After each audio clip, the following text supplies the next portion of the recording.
What's up, everyone? This is your host, Ghost, coming to you live. with Another wonderful video. How is everyone doing today? Do apologize for long absence. I've been busy, been kind of neglecting my family, so I'm taking a break. I'm changing up my schedule. I'll probably only be streaming 2 days a week now. Maybe an extra one here and there whenever I don't work as long. But for the most part, I will be vastly cutting down my streaming a lot. I'll primarily probably focused on streaming on Sundays and Mondays. Um,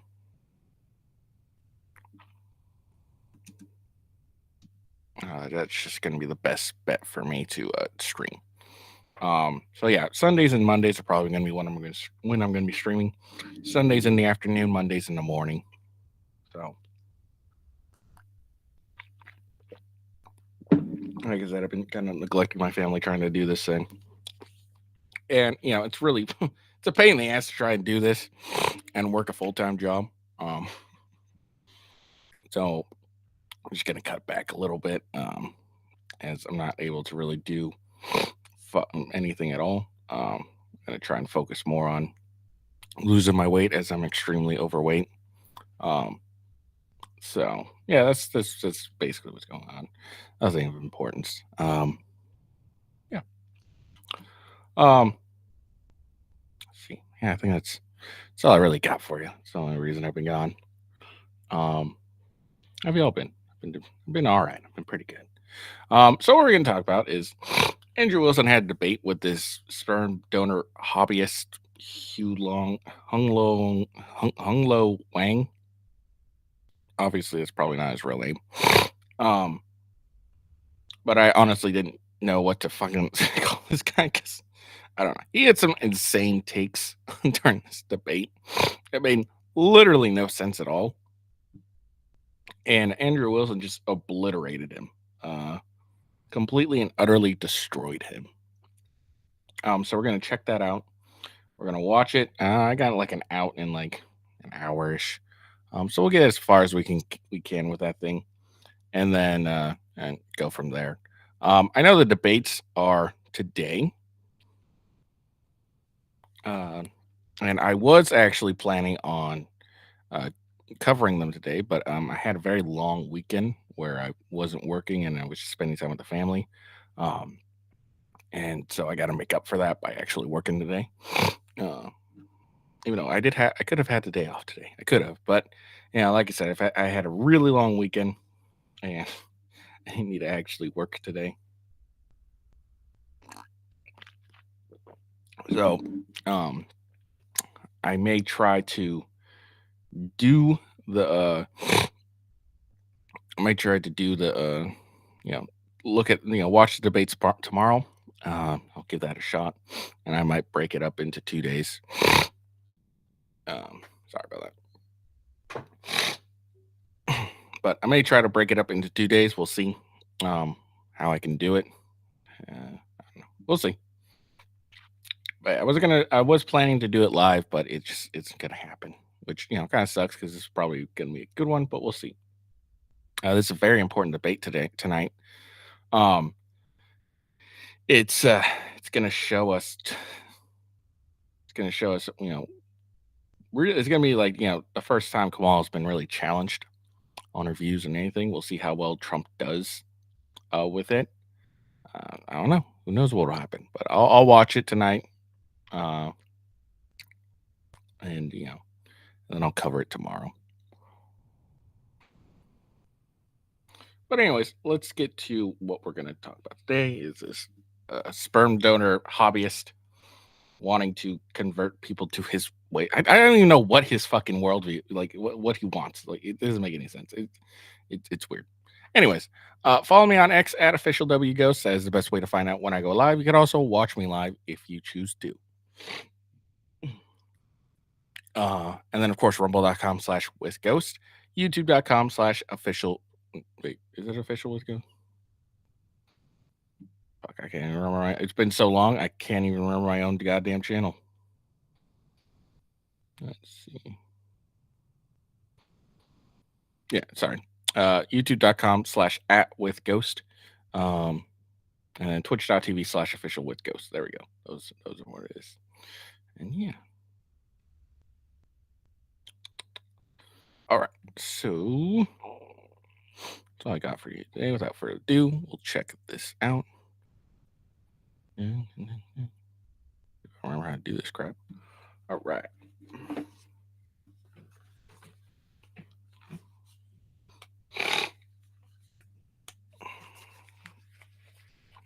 All right.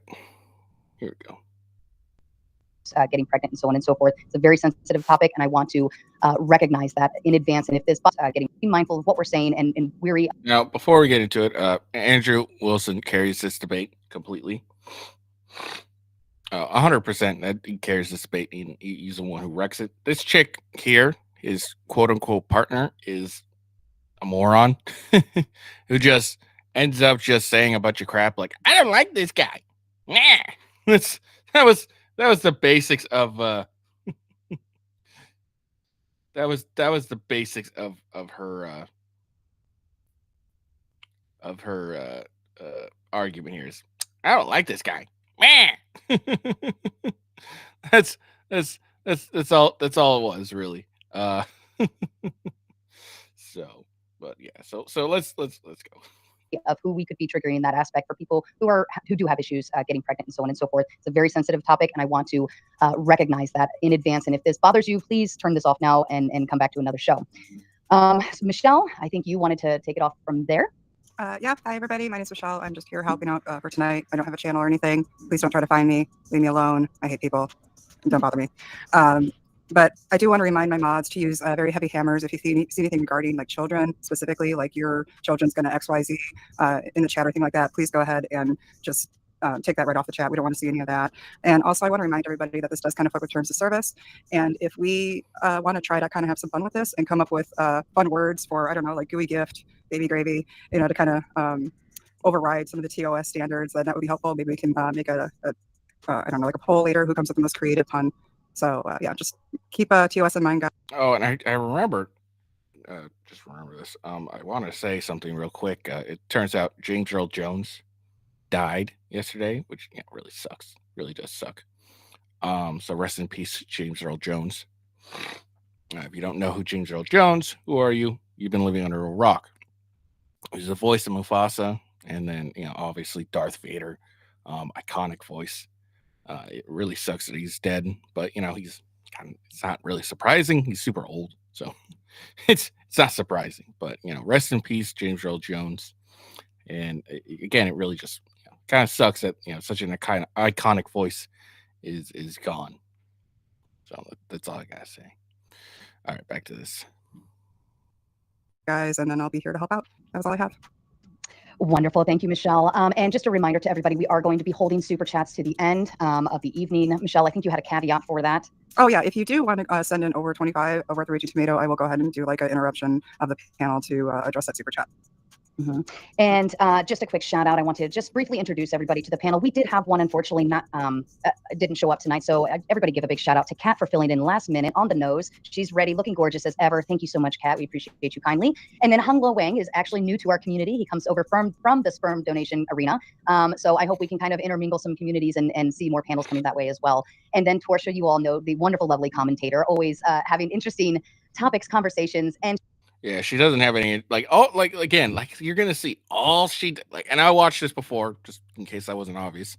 But all she does is that woman babble like, I don't like you. That's all it was. She was completely useless. And she's just absolutely gorgeous to look at. I'm sorry, but she is. And then of course, Andrew, your wonderful debater of all debaters, or at least the only one that I know of that kicks everybody's butt every panel he goes on. Thank you, Andrew, for coming and joining us this evening, and everybody is gracing their presence on this panel, and I'm really excited to see this happen. So, Michelle, would you like to introduce the topic in and of itself? You're muted, Michelle. I'm sorry about that, guys.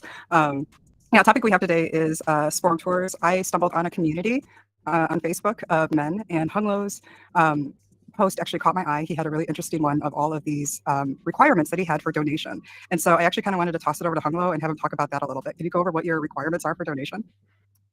Yeah, at least once a week, I try to throw some creative literature out there just to keep people interested. It's such a, as you all mentioned before, it's such a taboo topic for most people to talk about, especially if they've been referred into the industry by, say, a physician who said, maybe you've got a significant other who can't fulfill your needs. It's just if you look at Andrew's face here, he's just like, I'm just so over this guy already. I don't want to, like, I'm so over this guy. Like, can you hurry up so I can just wreck him and go about my day? And you've got to seek genetic contribution elsewhere. So what we try to do is come at it with an angle of comedy, and frequently. Oh, and I've been getting complaints about my was it snorting or whatever it's called. I've been working on that, trying to move away from the mic whenever I do it. And I do apologize for that. What will happen is some young woman will show up there for the first time ever, and she'll throw out. Oh, sorry. Here's something I'm gonna cover later. I don't know, maybe this weekend. Sorry, I'm just like, thank you, brother. Fresh and Fit had like an U.S. Border Patrol guy come on, and he like is he exposed like everything at the border. So I'll be covering that. We'll probably do that. Maybe we'll do it this Sunday, the first Sunday stream. I might do it. That might be good. Oh no, I might have plans on Sunday, so maybe we won't. I don't know. We'll do it Sunday, more than likely. All right, sorry about that. Lists of requirements that are just very unrealistic. So at least once a month, I try to give them the opposite perspective as a man and say, okay, the woman's got to be 6 foot tall, 6 figures, 6-pack abs, the kind of stuff the guys hear every day, just so the women can hear the perspective, because sometimes their requirements are just unrealistic, as people say with the 666 rule. Fair enough. Fair enough. Thank you. So I just want to clarify the topic of the evening is regarding sperm donations, but it's DIY style. These men are not going to donate per se at a clinic or anything of that. It is women finding them on different communities, Facebook posts, so on and so forth, in order to find their donor. So with that being the topic, I want to go ahead and start with kind of an opening statement from everybody. Kat, since you're kind of last to the panel this evening, I'm going to start with Andrew, and that way it gives you some time to gather your thoughts. Did you want me to go ahead and go? Oh, yes, sir. Thank you. If Okay. you want to introduce. Well, my opening statement is super simple. Hung Lo Wang, you're a fucking degenerate and a man prostitute, essentially, and you're engaging in prostitution. There's no way you're not engaging in prostitution, and you're leaving behind a bunch of single mothers, oftentimes lesbians, a terrible outcome for your children, which in my book makes you a fucking scumbag, and I can't wait to dive into this debate. Going off of Andrew's, I was going to say something similar, but I feel like this is just a way for him to feel good about his breeding kink. Like Andrew said, I'm looking forward to absolutely dismantling everything that you say. So yeah. Spoiler alert, she doesn't. And Hung Lo, to you, opening statement. Now they're making their short and sweet. You do have a few minutes if you want to take time. Well, let me begin by giving you a little background. I never There we go. intended to get myself into any of this. When I was in college, I got a job working for a Chippendale subcontractor up near Washington, D.C. I was in business school, and I was just trying to pay my tuition. So first, our manager sold us off as models. I think we did like the Pride Parade one year, stuff like that. And then it turned into birthday parties, bachelorette parties, and more and more and more, our clientele was typically lesbian women. And to me, I didn't understand why I was young. I was, 18, 19, 20 years old. But now I can kind of look back on it 20 years ago and say, all right, so that was the market back then. The market today is either the IVF clinics or, a combination of Facebook and various websites like the Known Donor Registry. If you go the IVF route, there's no possibility for the child to ever meet the father. The other routes, it's possible. For some reason, a lot of women don't prefer that. But if the child ever wants the option to meet the father, the IVF clinics in the United States don't offer that. I think in maybe Australia that's a possibility. But that's complaint number one amongst donor conceived persons. They get a little older, usually around age 5, the child starts asking about the father. And then by the time they're a teenager and an adult, they really want to know the other half of their background, brothers, sisters, extended family. Not that they even want to know about the father, but they want to know about the family, the medical history. So suppose in the donor realm, you've got opportunities that do not exist when we're dealing with IVF clinics or the cryo industry. Okay. All right. And Kat, I'll leave it to you. Yeah, I do not believe in sperm donation as an option. I think you should naturally pick who you're going to raise a child with, and they need a father and a mother. And yeah. Okay. I would like to actually go ahead and just leave the floor. Just look at Andrew. He's like this would have been far better if it was just Andrew versus this Hung Lo Wang. These two women, I doubt have anything interesting or relevant to contribute at all. Open. If anybody wants to dive in, if not, we can prompt some thoughts. Yeah, I'd like to just kind of dive right into this. So Mr. Hunglo, how many children do you have total? In the United States, that number is around a dozen. I try not to get Just an total. exact Just number, total. How many do you have but, total? The rumor I'm getting out of the research firm in Hong Kong is 400. Yeah. So you're just what's the gonna total though? Like roughly the total. I don't have the ability to confirm that number in Asia because I'm dealing with multiple fertility corporations in Asia across multiple countries. You know, Japan, Korea, China, Singapore. I can't give you an exact number. Could it be okay? Can you give me a range? The last information I got out of Hong Kong was they had estimated 400 DNA matches. Okay, so at least 400 is what you assume at this point safely. That's the number they're touting in Asia. They've called me the barbarian. Okay, gotcha. So, quick couple of follow-ups. Do you give a shit about any of these kids at all? Absolutely, absolutely. I actually got a contact about 2 years ago from a teenage daughter in Japan, and since then I've reached out in an attempt to expand real estate operations in Japan, try to get Redfin and Zillow into the Japanese market. So, you know, maybe I could give my daughter a future in real estate in Hokkaido, managing real estate sales and marketing for U.S. firms like Zillow and Redfin. That was the idea. But yeah, I do care. You do care about them. And how many of these children end up in single mother households? In the United States, I've currently got that issue with 2 out of about a dozen, and it's something, you know, I've spoken with these women about indefinitely. The average divorce on the lesbian divorces appears to be about 7 years. When the child hits age 5, they start asking for the father, and that's a roadblock in the relationship that they're. And how do you intervene on that? What is the intervention that you do when you find out that your kid is being raised by a single mom? I maintain contact. You maintain contact? Yeah. So like you know both of these kids' names? Yeah, all of my children in the U.S. get to see me and talk to me whenever they want. That's why the You number is just about a don't dozen. want to pay for them, right? Yeah, that's right. Got it. Right. So you know you're not offering any sort of help. So this guy just wants to make a bunch of kids, and then not have to pay for them. Like, you know, I mean, yeah, he just wants to make a bunch of kids and want to pay for them. Like, I don't understand that. Like, if you're not gonna want to, like, I don't understand this guy at all. Let Andrew continue wrecking this guy, but this guy's philosophy makes no fucking sense to me at all. To these kids who are being raised by single mothers, even though they're your kids. Yeah, just so I can give you some stats. I just want to make sure that we're clear on this. From the single mother category, 90% of homeless kids, single mother. 89% of children admitted to psychiatric hospitals, single mother. 85% of children with behavioral disorder, single mother. 71% of children in substance abuse treatment centers, single mother. 70% in juvenile correction facilities, all forms of child abuse are at least prevalent among homes with both married bio parents by a factor of 8 times or more, meaning that you're 8 times more likely in a single mother home to experience abuses as well. So when you say, oh, these kids can contact me with what? Do they get to contact you and say, hey, gee, dad, mom doesn't take care of me, has strange men who come over and fuck her at night? What do you say to them, bro? Do you do anything to assist these children at all? So about 2 years ago, the area of Florida I live in had a major hurricane that killed about 200 people on the beach and destroyed the homes of one of my children and his mothers. So they came to stay with me for about 4 months. But were you having sex with either of them when they came and stayed with you? I maintain adult relationships with the mothers of my children. So yes. Okay. So when your kid's house got shut down for whatever this external reason was, it was nice that you allowed his mom to come stay with you so that you could fuck her, right? Isn't that what you're saying here?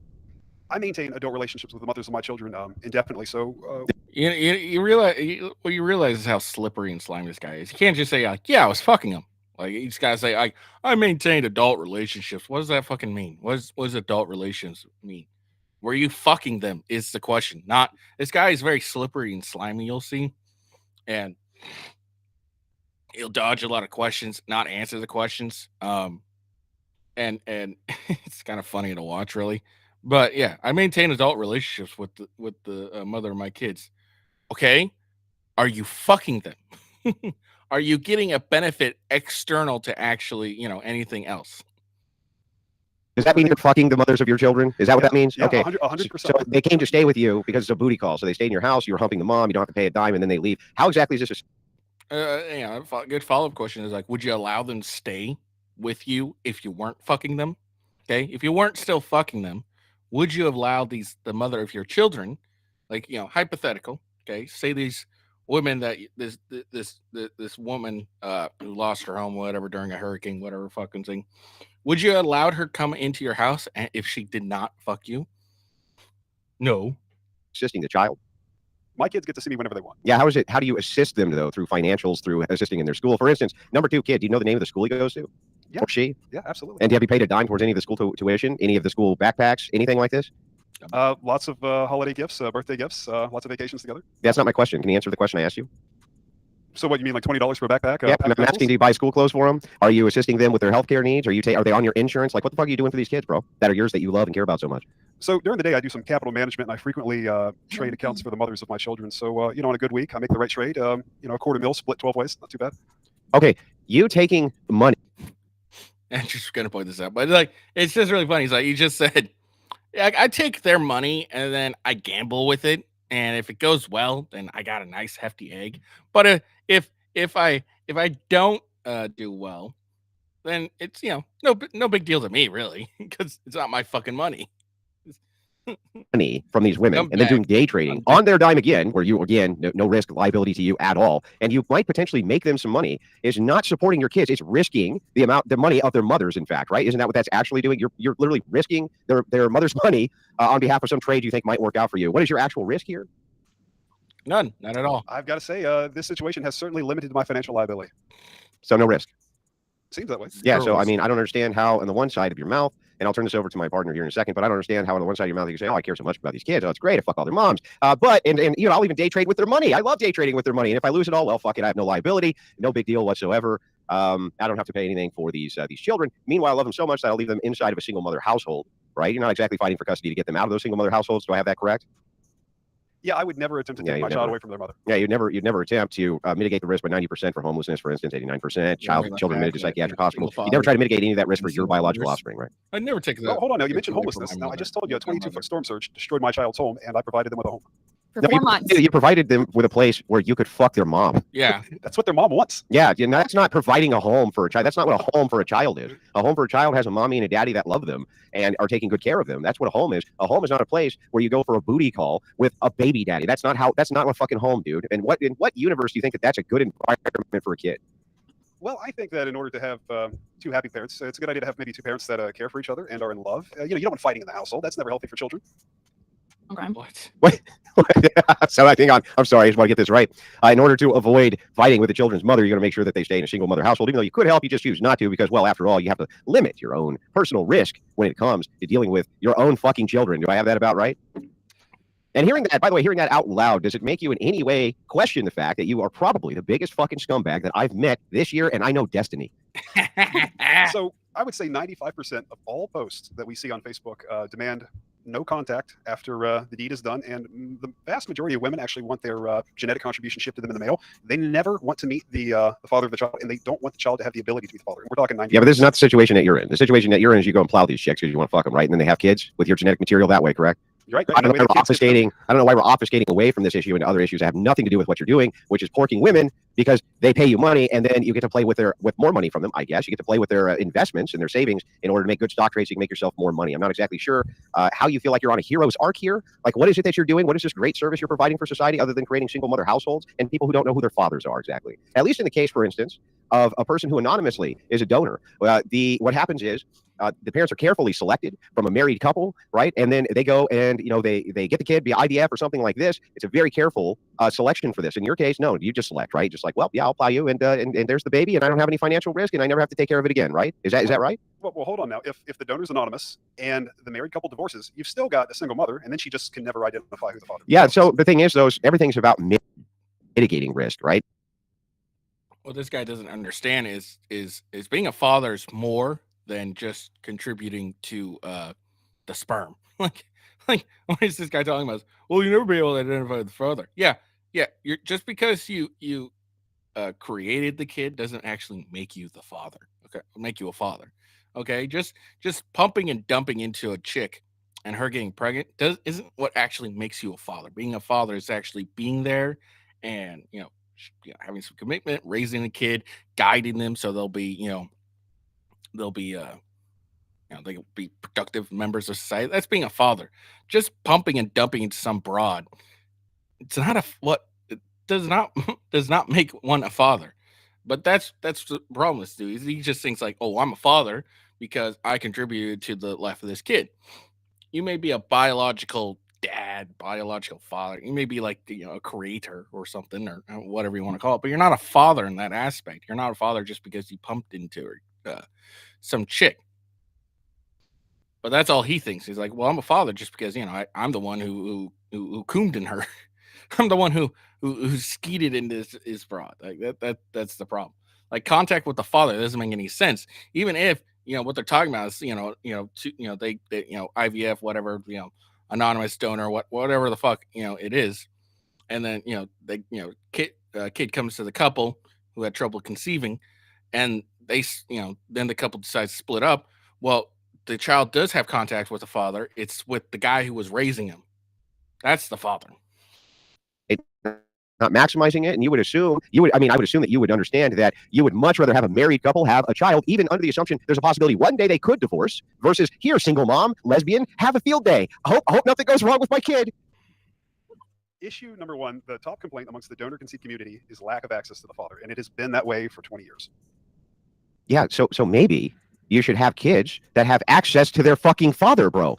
Do you know what that means, access? Do you think that means that they want you to call them and say, oh, well, happy birthday. I'm sorry that your life's all fucked up because I left you there with a single mom and everything's going to get wrecked and put to shit. But here's the thing. I got to mitigate my risk, Junior. You know how it is. You know how it is, Junior. Sometimes you just got to mitigate that risk a little bit, right? Do you think that's what the complaint of not having the access to dad is that they don't call enough on your fucking birthday? Or do you think it's daddy taught me how to do everything in life, taught me logic, taught me reason, he taught me how to move through life, he taught me about masculinity, he taught me about everything, and he was right there through all of my ups and downs. He financially did a lot of the heavy lifting to get me in a better position than he was ever. That's what access to dad means, bro. Perhaps one possible solution is we could limit pregnancies to women that are strictly married and deny pregnancies to single women. Good idea. Why would you think that I would be against such a policy, or at least an incentive? So I wouldn't say that you could just, probably legislate that behavior out, but you could offer massive incentives for women who were married and had children. And I think that would be good for society. And also, there's another component to this called social shame. Works fantastically well in order to keep women married. And if they were in even the single mom arena, for them to remarry and stay married, I think that that's a great idea. Fantastic idea. When can we get policy moving for that, and policy moving away from having degenerates impregnating women across the United States and Southeast fucking Asia, and then going ahead and gambling with mom's life savings? When can we do that? I'm all for it. Didn't Southeast Asia? Sorry. No, I'll put it over to Thorshay from here. She hasn't had a chance to talk much. But no, that's good. I'm just thinking to myself, this is exactly what happens when you put men in charge of conception. They make it perverse and disgusting. And I just, out of curiosity, how's it feel to know that every time you bang a woman, it's out of obligation? That sucks. You've never had like actual genuine desire. Nobody actually wanted to rip your clothes off. Does that bother you? Oh, I've got to say, I've had will you take your headphones off and stand up for me? Like, look, this chick doesn't have anything. Sure. I won't be able to hear try what to you say, limit but interruptions. I don't really feel like you're listening anyway. Andrew's Back up. talking because at least Spin. he has some valid points. But Are you having him do a twirl, Torsha? Is all the way. That's all it is. He's being a good It's just boy. He's amazing, honestly. Like, I feel so violated. Just to the viewers, we did have like another pair for Hung Lo, but he kind of got left high and dry, unfortunately. And so he's kind of, and Hung Lo, I'm telling you, I am grateful because you are taking this like a champion. There was kind of like no mitigation in this moment, unfortunately. Oh, I appreciate it, and it's my pleasure to be here and entertain all of you. So are there two types of like insemination? Can you talk to me about like the process? Well, there's the standard IVF clinic in the cryobanks. You personally? Personally, every mother of my children, I have met them for a date, and we just go on a date like anybody else would. And you go on a date, and then what? I don't know. Go to mini golf, have ribs at Chili's, go to the beach. And then this is not like an immediate process. This usually takes a few months. I'm interviewing the person. I'm filtering. I'm trying to figure out if you're trying to take on the woman's role. You're trying to have like control in the situation. Is that what you're doing? Because it sounded like in the beginning when you're talking about 666, you're like an incel. So I'm just trying to figure out like what the motive is. Because it's obviously not to actually help women. Again, it's not that. I don't think I think you're kind of narcissistic, honestly. And I never thought I'd throw that word around on a string, but you come off very like grandiose, like a hero. And it's like I don't really feel like you're doing anything to help anybody. If anything, you're making the world worse. And it doesn't actually make any. I see where you're coming from. I understand. Valid at all. But like I said, about 95% of the women that seek out men like me, they don't want any contact. They don't ever want to meet. They want to receive their genetic contribution in the mail. And I just don't think that's the right. What are you going to do now that you're 40? Your sperm's expired. It's been expired. Just for the ladies watching, if you're even considering. No, it is. You don't think you hit a wall? Has no one told you this? No, I'm afraid not. I feel like you need to be arrested and thrown in jail. You're not disputing that the sperm quality in men degrades starting in their late 30s, and it continues to degrade every single year that they're alive, right? I mean, you are aware that this is true, that genetic defects and things like this do increase based on that? He doesn't give a fuck. Well, no doubt. Of course, we all age. It's part of oxidation. Yeah, I don't feel like that addresses the point, but rather obfuscates away from it. So the thing is I wasn't asking if you're aware that we all age. I assume that you're not a fucking idiot and understand that everybody ages. My question specifically, sir, was whether or not you're aware that sperm degrades with age in men. I'm sure that it does, but it can't be any worse than the damage that the cryo industry causes by freezing something to negative 150 degrees. Well, let us assume that I thought everything that the cryo labs across the United States do is completely evil and immoral. Let's just assume it for a second. I'm not sure how that has a fucking thing to do with you. How does that have a single thing to do with you and what you do, sir? What the cryo industry does? Men like me are the alternative to the IVF and cryo industry. No, women keeping their legs closed without having a long-term partner is the alternative, isn't it? Couldn't women just go outside and pick somebody? Sure. They absolutely could. Absolutely. I tell women 7 days a week to meet your donor in person for a date, and they always try to pull me out of the group. You know, interview them. Well, do you know what a false dialectic is? Do you know what a false dialectic is? Like a Hegelian dialectic? No, not a Hegelian dialectic, just a false dialectic. So a false dialectic is what you're doing is you're trying to make a bifurcated choice. You're saying it's either or, right? We're the alternative to a thing which never needed to exist to begin with, right? There doesn't need to be an alternative for lesbians to get pregnant because they want to will their girlfriend their fucking Subaru and pretend to have a family, right? We don't actually need that in society. It's not necessary at all, right? So there doesn't need to be an alternative to something that's already fucking stupid, right? We don't actually need this alternative. It's not necessary in any way. Isn't that correct? So lesbian women should never have children. Yeah, that's what I'm saying. Correct, right? I mean, let me ask you a question. Can lesbian women have children? Sure, they absolutely can. I'm sorry. Why do they go to you? They have children with women? No, not two women. Not two women. They can't do it, right? It's a very strange dynamic that it almost seems like there's a fail-safe in the system, right? There's this great fail-safe that says, wait a second, this is not a great pairing for biological offspring, and we know it's not a great pairing for biological offspring. You can't even have fucking biological offspring. So, but then enter you, and you come in and say, well, don't worry about it. I will give you, the person I know is going to be divorced within a few years because all you lesbians get divorced, a child, and it will be all my offspring, and I'll never take care of it. How in the world, sir, could you ever justify that as being a boon to humanity? Like you said, there are two options. No, there's three. That's the false dialectic. There's 3 options. There's 4 options. There's 5 options. Let me give you some alternative options. Alternative option 1, you stop being a man whore. That's alternative option 1, right? That you can just stop it right now, and then that option's off the table for him, isn't it? Then there's this other option that you didn't mention, which is that we could have legislation against this fucking madness, and we probably should, because what a horror show, the way that you've described this. Another option that we could do is we could just say, well, wait a second, this is really bad for society in general, and people like you could just find some kind of moral backbone and stop doing it altogether. Correct? So I mean, there's many other options besides the 2 which you presented, isn't there? I completely agree with you. I had that same line of thinking about 2 years ago, and I penned a bill called the Same-Gender Equal Rights Reproduction Act. And basically what the bill did was outlaw child support outside of marriage and most welfare programs. That would thus influence what I would call Section 8 behavior. What the hell does that mean? What is Section 8 behavior? You mean it's going to stop women from being promiscuous because they All right, let's go back and listen to this so-called bill he penned. have to take the responsibility for programs? That would thus influence what I would call Section 8 behavior. What the hell does that mean? What is Section 8 behavior? You mean it's going to stop women from being promiscuous because they have to take the responsibility for their actions? Is that what you're saying? Right. And having Section 8 behavior, you mean it's going to stop women from we call child support bill called the it isn't there? Okay. I completely agree with you.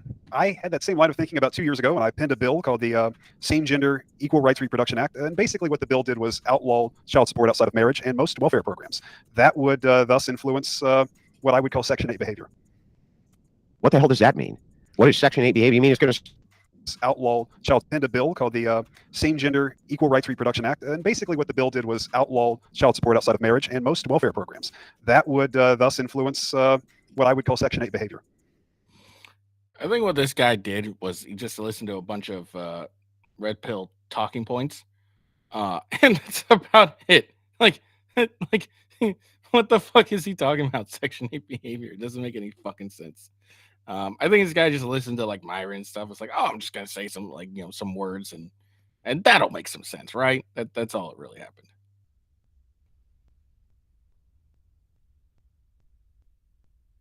What the hell does that mean? What is Section 8 behavior? You mean it's going to stop women from being promiscuous because they have to take the responsibility for their actions? Is that what you're saying? Right. And having multiple children to multiple men out of wedlock. Okay, but you're having multiple children to multiple women out of wedlock, sir. Where's your responsibility? My children get to see me whenever they want. I'm not sitting down in federal law. Sorry, inside of your bill, did it say that, oh, you don't have to pay any of this as long as your kids can just see you whenever you want? Or was there some sort of, were you angling for some sort of obligation? Like, oh, I don't know. The reason that you're not going to get any type of assistance for this is because you're going to be stuck with a financial burden forever. And so because of that, that's going to reduce the chances of you doing this thing, right? Right. So that would increase abortion rates. Right. Exactly. So your position is these women should be taking the full financial burden of the things that they do, right? And this bill is going to assure that they do that, right? It's going to assure, and so that's going to limit the amount of this that happens. Great. So where's that bill for you, fuckhead? Where's that bill for you?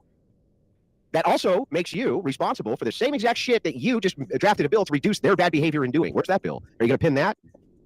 Women have full choice over who they sleep with. So do you. And choose who they marry. So do you. And choose who they marry. You have full choice over your own actions as well. But if you pin a bill, and the bill is saying that because now women have to take financial responsibility with no assistance from anybody else, that's going to reduce promiscuous behavior, shouldn't you be held to the same exact fucking standard? I don't have the ability to abort my children. I'm sorry, I don't understand. What does that have to do with anything? If you were to get a young lady pregnant tomorrow night, do you have the ability to force an abortion on her? No. What does that have to do with anything? You have no control over whether or not that child is born. She has the right to choice to her body. Okay. Do you Consequences realize that there are many states where they can't have an abortion anymore, where that's completely outlawed, right?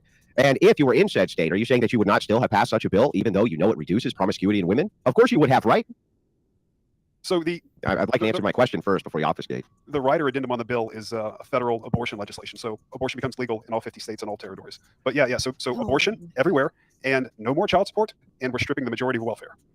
Ah, I see. So let me just make sure I have this right. I just want to make sure I get your worldview completely correct. What you're going to do is you're going to say, since women all have the choice to abort if they choose to abort, then that means that they're the ultimate arbiter, and so all responsibility then falls upon them, right? Correct. So women will once again start choosing marriage over one night stands at the club. I'm sorry. Why would they start choosing marriage?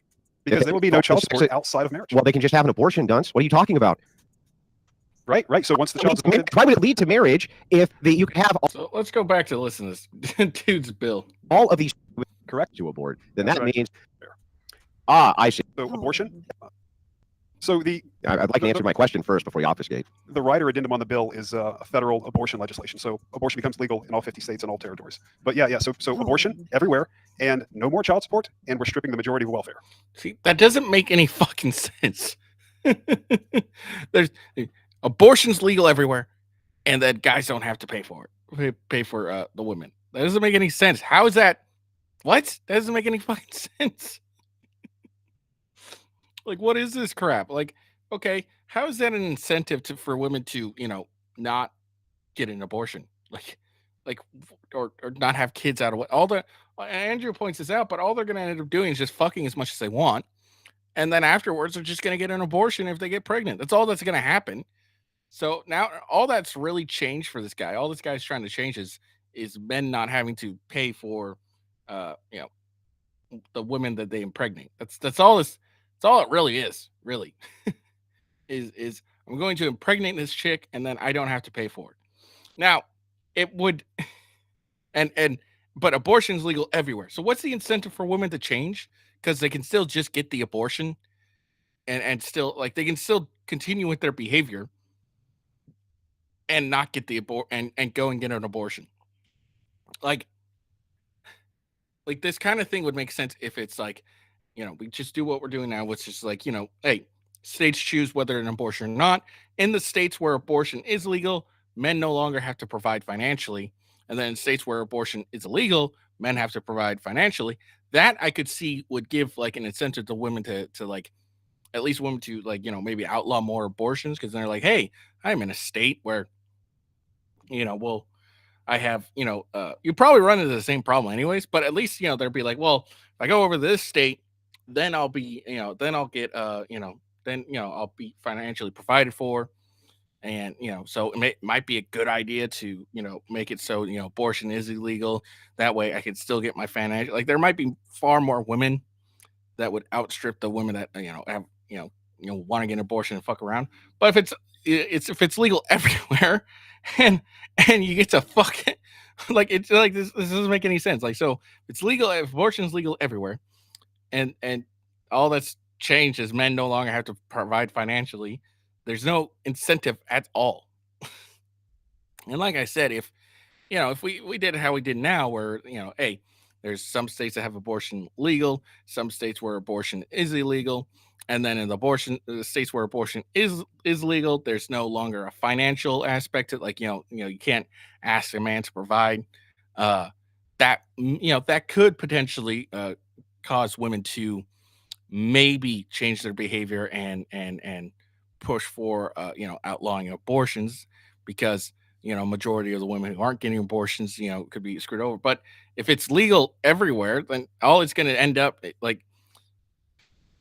I hope this makes sense, but like I said, if like now, I'm going to try and explain it the best I can, because I'm probably not making any sense.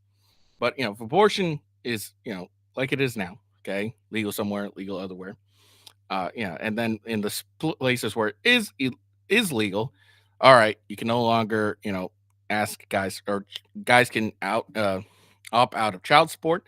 I could see that potentially causing at least a shift towards going towards non-abortion in those various states because it'll, there's an incentive like, well, you know, you know, yeah, if a majority of women, majority of women who aren't, I think a majority of women are for abortion just so people, so other women can have a choice, not that they'd actually get one.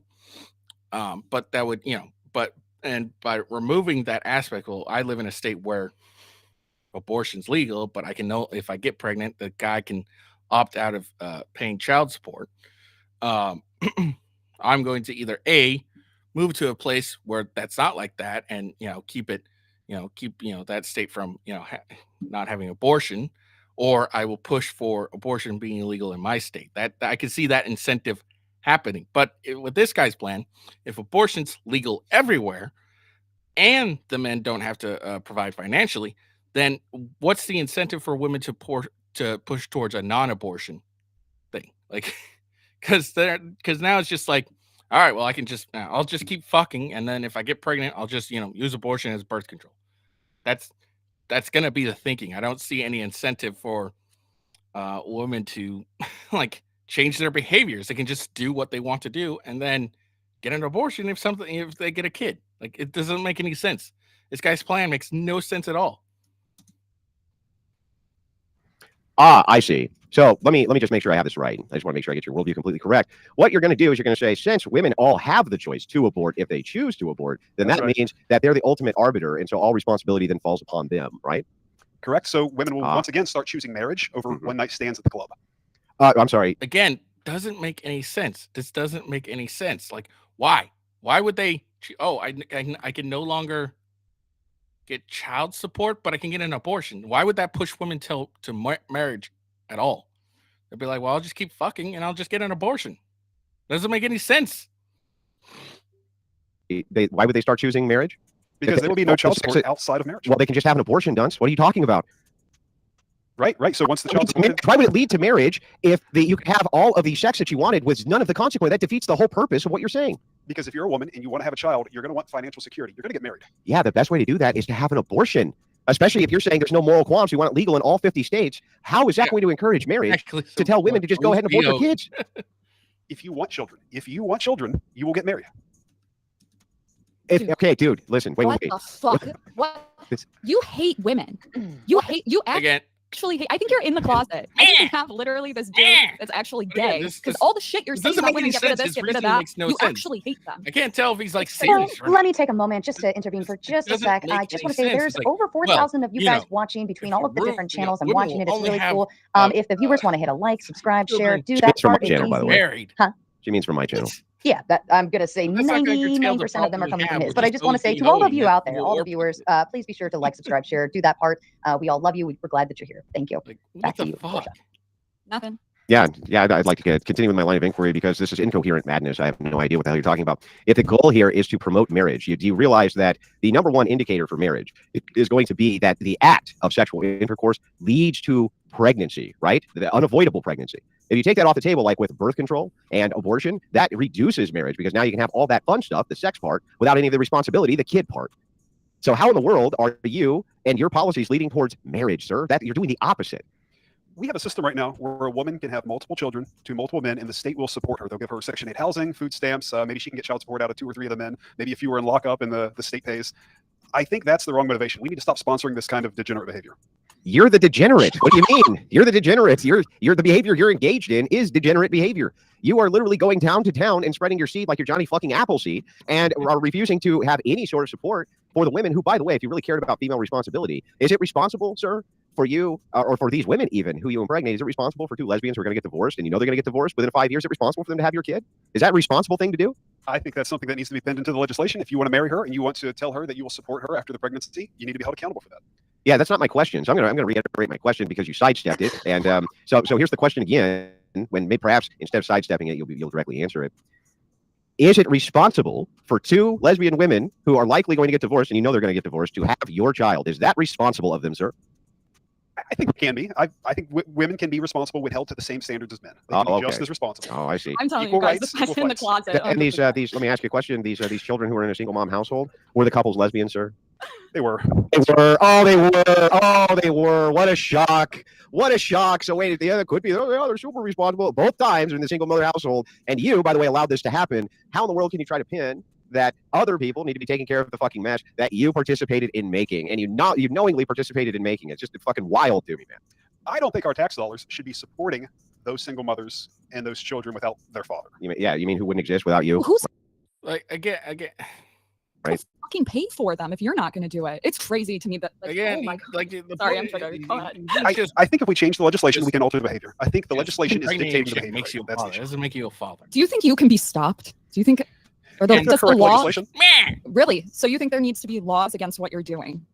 I think there need to be laws that hold people Well, this guy financially accountable said- for their actions. So like- when a woman like you. chooses to have a child, Ladies, listen up. to even this people guy. like Like, me. towards But marriage. if we change the Not- laws, women will start What getting married incentive when they for decide they marriage want to have do they children. have? And They you know, can if we make continue abortion being legal everywhere, hoes. if women don't want to have children, they Just- won't. just Well, won't have now, after- let me go ahead and or- destroy this or, latest you know, absurd argument you know, by just going over some basic stats with you that I'm sure you can agree on. Can you tell me, sir, since you have the How to Date American Men handle there, I'm sure you've looked into dating statistics and marriage statistics, haven't you? Yep. What's the average age for a for a woman getting married right now? It's still 28 or is it 29 now? Higher. They'll tell me 31. 32. Oh no, But that's almost too late. That's almost too late. Almost too late for what? dude, you I've already never- hit the fucking wall. Wait. It's almost too late for what, sir? I have never seen a healthy pregnancy come to term after the woman is age 38. Dude, your sperm is fucking ancient. Like it's a literally ancient. So hang on. So I just want to make sure. Right. By the way, I'm getting corrected. Some are saying it's actually 33 on the average right now. I thought it was 32 last I looked, but it's still, even if it was 30, that would still be a massive problem, wouldn't it? And why? It's because of healthy offspring, and the amount of offspring they're going to have is not very many. Now, sir, can you tell me what the birth rate is in the United States? 1.8? No, it's less, 1.6. By the way, it's dropping like a rock. Now, let me ask you a question. Is 1.6 a sustainable birth rate for a population? It depends on how long people are living. No matter how long people are living. That wouldn't matter, right? It's reducible generationally, so it wouldn't matter. Right, It wouldn't right. matter if the generation who came before you lives 10 years longer, 5 years longer, because every single concurrent generation is going to reduce numerically. I mean, it's just simple math, right? We would have to see a return to biblical lifespans like Noah living 800 years. That's what it would take. Yeah, okay, so it's not, yeah, okay, so then that's a red herring, makes no sense. So the thing is that, do you think that there's a correlation with the fact that women are getting married currently in their 30s to the fact that we have such a low birth rate? Well, yeah, absolutely. You're Absolutely. 100% correct. You're 100% correct. And I think a lot of that has to do with, bonding women into bonded indentured servitude through college debt. You send them to college, get them 50K in debt, send them to work. They're going to work instead of getting married. They're working Yes, until but do you know why that 30. is, sir? That's because they can have all that sex that they want, right, without any of the consequences of that sex, right? Because they can go have an abortion, and they have them to the tune of $1.5 million a year, and also they are on all sorts of birth control in the interim. And so what happens is they wait till they're financially stable, whatever the fuck that means, until they're going to go ahead and settle down, right? Your plan actually is going to exacerbate this problem. And I have no idea how you could ever talk your way out of this. If you make abortion legal in all 50 states and I'm guessing as late term as you can make it, but if you make it legal in all 50 states, how in the world would that not exacerbate the sexual liberation of women so that they can just go play the field as much as they want and get married late? How in the world does that not exacerbate the problem, sir? So what I'm attempting to do here is to remove the variable in the equation that is paying women to have multiple children to multiple men. I want to get rid of that kind of behavior. I think that creates problems in our society. Yeah, maybe it does, but here's the thing. I'm just granting it. Right? I'm just going to grant that causes problems. How are you solving that problem by exacerbating the issue of marriage by allowing abortions? Did he? Okay, that wasn't just me. All right, Andrew froze for a second. froze, he froze. While he's frozen, Noah R comes in with the 99.99. A guy named Hung Lo, a redhead, a cat, and an Orthodox Christian walk into a bar. Cheers, Thank Noah. you, Noah. Thank you, Mhm. Noah, for bringing some entertainment to this evening. We needed that. Yeah. Yeah, that's Wow. perfect. We appreciate you. Oh, Andrew, you're back. Yeah, you're not frozen anymore. Oh, wait, no, I spoke too soon. Is he still frozen? He's frozen like my 20-year-old sperm at the cryobank. We'll give him Oh, no, another if- minute. yeah, At I- least I- it's frozen. I'm sure nothing. And I about wanted it. to actually ask the panel if any Today, guys. torsion, this is Noel agrees, speaking for him. My question, marriage. You're at Chippendale. Even Audio or anything, make sure you're Yeah, testing. It should be okay. perfect. Thank you. Thank you. stopped you. Sorry about that. This isn't the first time this has happened. Europeans have been sailing into Japan Stop blaming it on other people. for 400 You years don't now. have to blame it on other people. We're grown men. Come on. They'll get what they want, and they will go to any lengths to do it, even if they have to buy hotels in the United States and Europe. That made no sense. The backers, the capital that backed the fertility industry in Asia at that time, purchased corporations like RCI and bought I think they massive should hotel all interests in the be. U.S. They should all be outlawed. If you can't have kids, sucks. It's just my hot take. Oh, That's and understandable. Andrew, now that you're back, I wanted to confirm with you. We wanted to double check with the panel. Kat wants to go ahead and tap out and bring on Damon. I don't know if you're familiar with Damon or have any quarrels with him being on panel. I don't But know she who he wanted is. to. That's good. Okay, Kat I didn't think you'll be say fine. anything. Kat, do you want to Shit. send the link to Damon, and then he can just swap out when you're ready? And the floor is back to you guys if you wanted to take it from there. Kat's just wanted to step away. I don't know. He's agreed with everything, so it's like I don't know what to say to this. I've had a long time to think about this, and what bothers me the most really. is after I got the Really? contact from Japan, from the woman's, trying to seek me out, and I got to see photos of the daughter. I think about all those children in Asia, and I wonder, if they had the ability to contact me, would they? Would they reach out? Would they want me to come visit? Would they want to come here?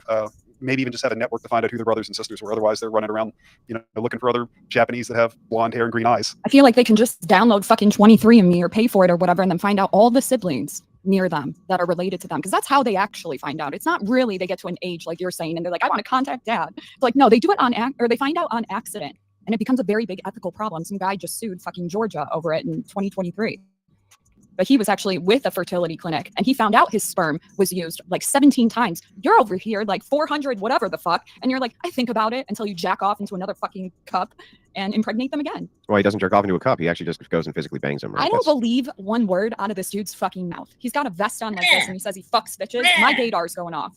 I hope you come out at some time or at some age. All right, appreciate Kat. the humor. Kat, I believe Damon's in the back. I'm going to go ahead and drop if you want to say goodbye. Bye-bye, Bye. Kat. Thank you. And I appreciate everybody working with the odd stuff tonight. Of course, that's how panels work sometimes. What's your So- body count? Not you. Ooh. I was like, Not you. Portia. What's yours? Yeah. Sorry, what's your body count, sir? Professionally or Okay, I'm skipping through this. For a number. Yeah. I'm This waiting is for a just number is that not believable? because you're red in the face right now. How many? Oops. How many? Introduce Attention. yourself. No, no, no, no, no, no, no. Tell you Hey, it all. I'm all about hey. William Prattle. It's around, nobody special. But I will say that I'm 2 days sober, second day being sober, happy, feeling good. Although after listening to a bit of this, I kind of wish like you need a drink. I feel like nature does. Lesbian women from going out to a bar and having a one-night stand. It happens every night of the Still week. better than Yeah, you. that isn't a lesbian act though, right? So you're basically saying, oh, hey, you can dip your toe in. This is like a straight guy in Hollywood saying, I'm straight, but I'll fuck a dude so that I can get a role. You're not straight. Like you want to have your cake and eat it, and it doesn't really work that way. It's funny Also, this how guy's many trying prostate to cards do you shame this dude. This guy doesn't have any Um, shame, so get a few every trying year. to shame him is Not like, like 400 already. No. I get a couple, less than a So dozen. you're telling me those kids hate you?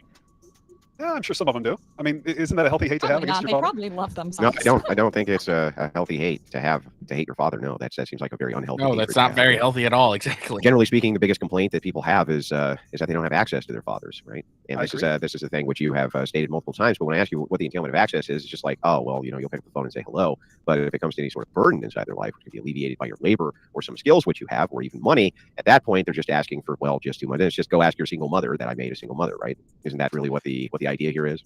I've never donated to a single mother, but as we both agreed, around year 7 in the lesbian marriage, child age 5, there does appear to be a history of divorce patterns. Yeah. I would Yeah, love it if they yeah. I could mean, just- there's no doubt, right, that the chances that you are assisting with single motherhood is drastically increased by what you do, right? There's just no doubt about that. 2 out of 12. What are we looking at? 20, 15%. So maybe we alter some of the legislation to shift some of that burden to encourage people to get married and stay together. Yeah, but we went over the legislation. Your legislation doesn't make any sense. You would be assisting in women getting married later in life. So even if they got married, the whole point, I assume, of women getting married in your purview is that they raise happy, healthy children. They're getting married in the fucking 30s. That is not the way, right? That's maybe one kid. We're lucky. That's why we're averaging less than replacement rates. I don't know how your legislation fixes this. That's the critical problem, not the idea that, oh, well, some of these chicks, they might, if they have to take financial responsibility, be less likely to get knocked up. It's like, even if that's true, it's not going to solve the primary issue, which is the fact that they're getting married late in life and not having enough children. And you giving them unfettered access to abortion is not going to help that a bit. Your legislation actually would drive women towards abortion, because you'd still be saying, keep all of your sexual liberation. Now you're responsible for the choice. Fair enough. But if they don't want that financial responsibility, sir, you tell me what you think they're going to do. What are they going to do? I think it would be similar to now, but we would have less women with children to multiple men. You would have less women on. Yeah, because they would kill them, right? They'd kill them. That's your plan. They would abort. Yeah, they'd kill him. Yeah, right. Your whole plan is like, oh, if you don't want to take responsibility, kill the kid. That's the actual plan here. Right. So Right. the women that do that wouldn't reproduce, and they would be the final generation of that behavior. The only women left in the future would be the women who got married. And No, had they're children. still going to get married. They're still going to get married. They're just now going to get married and haven't killed many of their own children. They're just going to still get married at the same age, 30, They've had their fun. They've gone and done all the sexual partying. They've done all the college. They're going to do the exact same fucking things, just that now they're going to have more abortions because now they're the sole financial responsibility, right? That's it. So I don't understand how this is actually going to help this actual crisis we have of marriage, because that's not what the crisis is. The crisis is not, oh, marriage isn't happening because women are having too many children out of wedlock. That is not what's going on. What's going on is that marriages aren't happening because people are getting married late in life in their 30s. We've told women they can do that. We've told women that a man will pay new car prices for a 14-year-old car that has a lot of miles on it. And that's just not true. Men who pay full Nobody, price, dude, new car you're prices. totally switching the goalposts. Listen, even if I grant what you're saying is true, there's probably some agreement here, right? When it comes to the fact that, yes, there's tons of entitled bitches all over the place who think that they deserve to have all sorts of things they don't deserve to have. They've been run through by everything on planet Earth. Totally agree with you on all of this. I'm not sure how just saying, okay, 50 states, all of them now have unfettered access to abortion. Women can still continue with the sexual promiscuity. They can now just eliminate it because all the responsibility will be on their shoulders. Dad no longer has to do anything, in other words, to be physically responsible for their kid. How does that solve for marriage? That's my question here. How's that helping marriage? It's going to encourage young women to pursue marriage instead No, of it's not. this other behavior that we've been observing. So Why? they're not going to No. wait till 30 Why? anymore. Why wouldn't they? Because they're not going to get the children and the husband if they wait. Watch Why us. wouldn't They do. Why wouldn't they get it? I don't get it. That's what they do right now. Yeah. But we just agreed they're not getting it. It's not happening. No, they are, and Well, they're they are. Oh my god. Fuck it. This guy has no idea what he's talking about. I don't know if he's serious about his views or not, but he has no idea what he's talking about. Yes, they're doing it. They may have one kid. You know, they may not have a lot of kids, but they're still getting them. There's simps everywhere. They're gonna get the husband and the kid. It's not that hard. There's simps, losers, and everywhere. There's not enough men to be like, hey, 30 years old, she might be a bad bet. I'm just gonna go with someone younger. There's not enough of those guys out there. Most of the guys are like, oh, she's pretty, I'm going to marry her and bang her. That's the majority of men. Nothing in this legislation would encourage women to marry early at all, or marry in general at all. They could still have their cake and eat it too. They can still fuck all they want and then just have an abortion instead of having any sense of responsibility at all. There's no incentive for them to keep the kid. Whether it's a bad incentive or a good incentive, there's no incentive at all to keep the kid. And this guy's legislative, there's no incentive at all. It's just gonna be like, well, I'm gonna bang these dudes, and then when it turns out, it's a bad bet, I'm just gonna abort the fucking kid. That's all that really is. So I don't get his. There's no encouragement for women at all. There's no encouragement for marriage at all. What is he talking about? Like, nothing in his legislation would prevent women from just doing what they're doing now, which is banging and getting married later in life. There's nothing in here in his legislation at all that would prevent that. I don't understand. He's Or getting it. Yes. What do you mean? How are you solving for that problem? I don't think they are. I think when a man can afford to buy a new car, he wants a new car, not a 14-year-old car, not a used taxi cab. He wants a brand new car. He's going to pay new car prices for it. What the fuck does that I'm have not to gonna pay. do with anything that we're talking about? Even if it is true that men would prefer women with massively lower body counts, and I agree with you that they would, what does that have to do with the fact that these chicks are riding the cock carousel and getting married in their 30s right this second? That is the field right now. And you saying, oh, we'll just allow them to abort their kids if they ride the cock carousel solves for the problem of them getting married in their 30s. How? How? I've got to disagree with you. I don't think the women are getting married in their 30s. There are marriages happening at that age, but the marriage rate is much lower than it was in the 60s. It's Bro, far lower. Are you? It's Well, less, okay. yeah, bro, Wait. hang on. Yes, it is going to be less than it was in the 60s. If women get married in their 30s, right, then you have eliminated this pool of the 20s for them to get married in. Therefore, there's going to be less marriages. That's how that works, right? So the thing is, you still have not solved for this problem. The system right now tells these women that they can just go out and sleep with whoever. They're going to get the child support. They're going to get the state support. They're going to get the welfare. We've got to take that away to modify the behavior. No, if you take, listen, you can take away the social service aspect of this and say that the responsibility is 100% on the woman now, man has to pay no child support. Okay, I understand that argument, right? But what about the entailment of the argument, which is the way that we're going to enforce this is by giving women unfettered access to abortion. The idea here being, and you can correct me if I'm wrong, you could have aborted it if you wanted to, but you didn't. So you must have wanted it. So now the burden's on you to support it, right? That's the idea? Right. And that's going to encourage the women. Okay, so we're completely clear to on the stay idea. married. If what it's going to do is encourage women now, right, to continue with the promiscuity and just get married in their 30s like they fucking do right now and get an abortion before then like they do right now. How in the world does this solve for this problem? If you're a young woman and your clock is ticking and you don't have that option at 35, you need to take that option at 25. You're not going to wait. You're not going to waste your time They working do. for whatever Oh my corporation. God. And getting, Why do they waste it now? because they can. We've told them. The Because they legislation can? has told them they can get the child support. They can get the welfare. We've got to take that away. That's the issue. No, listen, dude. Oh, it's Is not. there anything right this second stopping a woman from getting pregnant in her 20s and going and having an abortion? No. So you have solved nothing here. You have literally solved nothing. You're just giving women an excuse to get more abortions. That's all you're doing. You're just saying, okay, and if you want the kid, now the man never has to have any involvement in the kid's life again. But that's going to actually make more women have more abortions, sir. You realize that? So you don't think this would motivate women to get married and stay married at younger ages? No. Why the No, fuck? I think it would motivate them to have abortions at younger ages. Why wouldn't it? I would need an argument from you. Here's what I need. Instead of an assertion of, what do you think? I've already told you what I think, right? Can you explain to me how, if a woman doesn't want all of the responsibility herself of having a child with a man she had a child with, and she's going to solely be responsible for it, abortion's an option, how that would not be a much more appealing option for most women?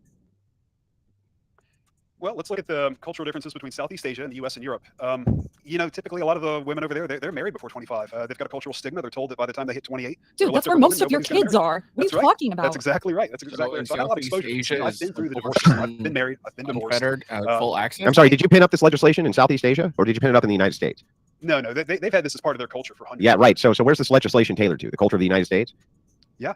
So obviously, it's the culture of Southeast Asia, which has a traditional style culture and has enforcement of shame standards, have to do with what we're talking about, which is United States policy. Can you explain to me? I'm going to ask you one more time. Please don't pivot this time. Can you actually give me an argument? And I'm going to give you mine again so that you understand it.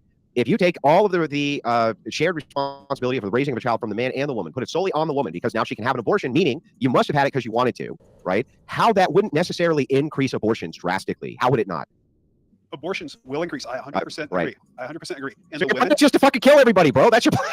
Your plan is just to kill everybody. Your plan, you're literally, what you're advocating is eugenics. You're saying, listen, these dysgenic people, and I want them to kill their offspring, so that's the last generation we ever have to deal with, right? Isn't that what you're really saying? of that culture and behavior. Yeah. So they're dysgenic, and you're a eugenicist. That's it. You're a cooming eugenicist. You want to be able to take all of the burden off of you, the man, for any of the behavior that you have, which is fucking insane, right? Men, that's one thing that is a virtue of men, is that they don't shirk away from responsibility. While I agree with you in spirit that women should be taking more responsibility in society, your answer here is to just have the ones that you consider dysgenic to kill their children so their line ends. That's your actual plan, dude. Sir, I've been married. I've been married with children. Is that your plan or not? We have a cultural problem in the United Is States. that your plan or not?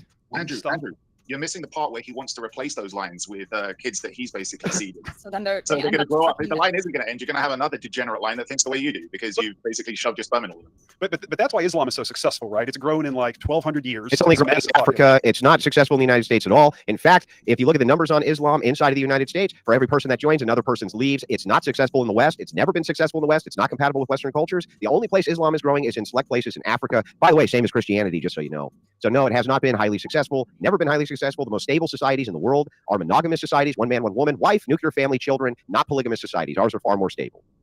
Then why don't young women in their early 20s in the United States want to get married? They don't want to get married, sir, because what happens is the sexual liberation, which is conducted by people like you, give them a material reason to be able to do whatever the fuck they want without any of the consequences, which is exactly what you're advocating for right now. Yes, you can take all the dick you want, lady, and you can just kill your kid afterwards. We're going to make sure it's the most legal thing we can possibly make it. How that solves this issue, I have no idea. Okay, you have not explained how it solves the issue. You've actually said an entailment of it is we're just going to increase abortions. It's just a baseline progressive eugenics program. In fact, let me follow up with this one question. Can you actually tell me what the difference is between you and a feminist? Is there any difference between you and a feminist? Because they have the exact same ideology. That's what Well, I'm saying. Everything that I've been preaching is for lesbian women's rights, is it not? I mean, I'm the ideal feminist. I'm out here trying to pass legislation. Dude, you have not are said feminist? anything pro women right now. It sounds like you want to fucking be one, which is So you are a feminist? You would agree with me? I would agree that the legislation I proposed would benefit lesbian feminists greatly. So they would have the ability to kill any children they want. But Yeah, that's not my question. My question is, what is the difference between your ideology and a feminist ideology? Are you a feminist? Are you a male feminist? I suppose I would be if there were equal rights, wouldn't I? If Yeah. they had equal responsibility, If you're an that would egalitarian, be feminism. yeah, if you're an egalitarian, but you have to understand that women have always wanted the reproductive system to be completely within their hands. They've always wanted that to be the case, and you're literally giving it to them. That's how it started out in Soviet Russia. That sexual liberation was based on the idea of feminists in Russia saying we need to have complete and total access to our bodily autonomy so that we can seize control of whatever our woman's destiny is and shrug off the evil patriarchy or communism wouldn't work. That was what they did there. What they ended up doing, though, so many abortions happened. Stalin had to put in stop to it because he realized, wait, we want to have future wars. We're going to need actual people. We want work and workers. We need to have actual people. So he actually finally put a stop to it. Though the feminists there wanted that more than anything. Feminists have always wanted reproductive rights and all of the responsibility in their hand so that fathers can be pushed completely out. Why wouldn't you instead advocate for a policy like this, that you can't get an abortion without the agreement of the father and the mother? Why wouldn't you advocate for that instead of this cockamamie bullshit where, oh, I get to shirk all responsibility. She has responsibility. If she doesn't like it, just kill the kid. How's that responsibility on either part? the reason I couldn't go with that is because you could never force that woman to live with that man. You couldn't force the marriage on them, because I've been married and divorced. I went through the process. Why would that be forcing a marriage, sir? If the man can block the abortion, then the woman is going to force the financial support from the man, and he's literally going to pay her to sleep with other men, and that's the issue here. No man should pay a woman to sleep with other men. Let's back up, because I want to make sure I get the position correct. Can you explain to me again why it is that you wouldn't just move legislation towards two-party consent to the father and the mother versus the mother only? Why would that not be true egalitarianism? If we did that, and I agreed to it, we would have to do the same thing for the support. The father would have to agree to the support. Yeah, what's the problem with that? Wouldn't the actual, I don't understand the issue. If the man is saying, I want to keep my kid, you can't kill my kid without my consent, then he's saying that he's willing to take on that responsibility. What is the problem with that? I think the issue arises when my wife decides that she wants a divorce and she wants me to pay for her to sleep with other men. That's the issue. Yeah, but you can have divorce reform law that gets rid of a lot of this, just called at-fault divorce law instead of no-fault. You can just have at-fault divorce law. And why do you think that would be harder to pass than this idea of men just no longer having any responsibility because you can have an abortion? That'll never get passed, and you know it, ever anywhere. Show me a single place you think that legislation like that could ever pass in the United States. Any place. Have you even gotten a sponsor for this bill? No, I haven't been able to get a sponsor. No. I haven't, and I don't think I will for about 7 years. The United States has never. Right, and I'll tell you exactly why I think it's going to take 7 years. So we have 5 years of domestic oil reserves left. We import 7 million barrels a day, which is 30% of our capacity. So we're able to extend 5 years out to 7. So in 2031, we're going to run out of oil. So the population is going to have to decline. It's not going to be optional. That made no fucking sense. You think we're going to run out of oil? We are right now. I'm sorry. Do you think that oil is made out of dinosaur fossils? Is that what you actually think? It's made out of algae on the bottom of the ocean. Yeah, and do you think we're going to run out? Because what I've looked at from the domestic oil charts is that we're all set for the next 300 years. We're set just in the United States with a growing population, just in our oil reserve for 97 years, sir. We're burning 7 billion barrels a day in this country, and we have 35. So 35 divided by 7. No. Hang on. That is incorrect. What you're citing there is the import versus export of oil in the United States for the amount that's burning. But if you look at our reserve, we are set with a 90-year reserve of oil inside the United States. Also, we have barely tapped into our oil reserves here. Barely even tapped into them. We barely drill here. Why do we need to when we can get it from Russia and from the Arabs for pennies on the dollar in comparison to the domestic labor we'd have to use to pull it out of the ground? We are not in any shortage of oil anytime soon. Not in the next 7 years. Not in the next 70 years. We're not going to have a shortage of oil. If Russia had 80 billion barrels and we had 35 billion, would you march a NATO army into curse Russia? No. We did about a month ago. No, we didn't. It's not a war for oil, dude. Oh my God. Listen, this is a conspiracy theory. You think you think that the Ukraine and Russia are fighting a war over oil? Sir, I own oil assets in Latin America. I have 1 billion barrels left in Colombia. I need to get into Venezuela where they have 303 billion barrels. If I don't get access to that oil, the U.S. will run dry by 2031. Yeah, no, the U.S. is not going to run dry by 2031. Even if we did, why are you having so many fucking kids then? Like, is it holy fuck? I cannot believe we've gone through overpopulation under the birth rate. Like, dude, this dude's delusional. Just a couple of questions though, based off of some of the points that you were making earlier, Torsha, and also Andrew's points. But the main thing that I wanted to ask was, what would happen if somebody just put some legislation forwards to say, recognizing the issue that you, Hung Lo, made about 5-year-old kids? Well, when the child hits 5 years old with a lesbian parent, that relationship is likely to end in divorce. What happens if there was legislation at that stage? The mother could just say, well, now that I'm not married and now that I don't have a lesbian partner, I don't want this kid. I'm just going to give the kid back to the father. So what happens if like 400 kids make their way back to you? Let's say? We currently do have adoption legislation that makes that possible. I've spoken with other donors who have had to adopt their children after the mothers were incarcerated. So it has happened. So would you be okay with that then? You'd, as a father, you'd step up and take that responsibility. I brought one of my children into my house 2 years ago. No, I don't have not one. Well, I don't speak Japanese or Korean or Chinese, but we'll cross that. There's fathers who learn ASL who have deaf kids. So, I mean, I'll tell you what, and you can hold me to this. If I can get Zillow and Redfin into Japan, I will put 400 Asian children to work. I'm not asking you to give them a job. I'm asking you to give them a home and a father. Selling real estate is homes. Dude, he's schizophrenic. Like, right. Oh my God. I don't think he's schizophrenic. Torsha, coming back to your earlier point, I think you're right. You were the one correct who floated the accusation of him being a narcissist, right? Oh yeah. Earlier on, yeah. Like, I mean, Andrew's being so good faith here. I know, seriously, Andrew. Taking you seriously, right? Because every time you say the most outlandish, insane shit with a smile on your face. And let's be honest here.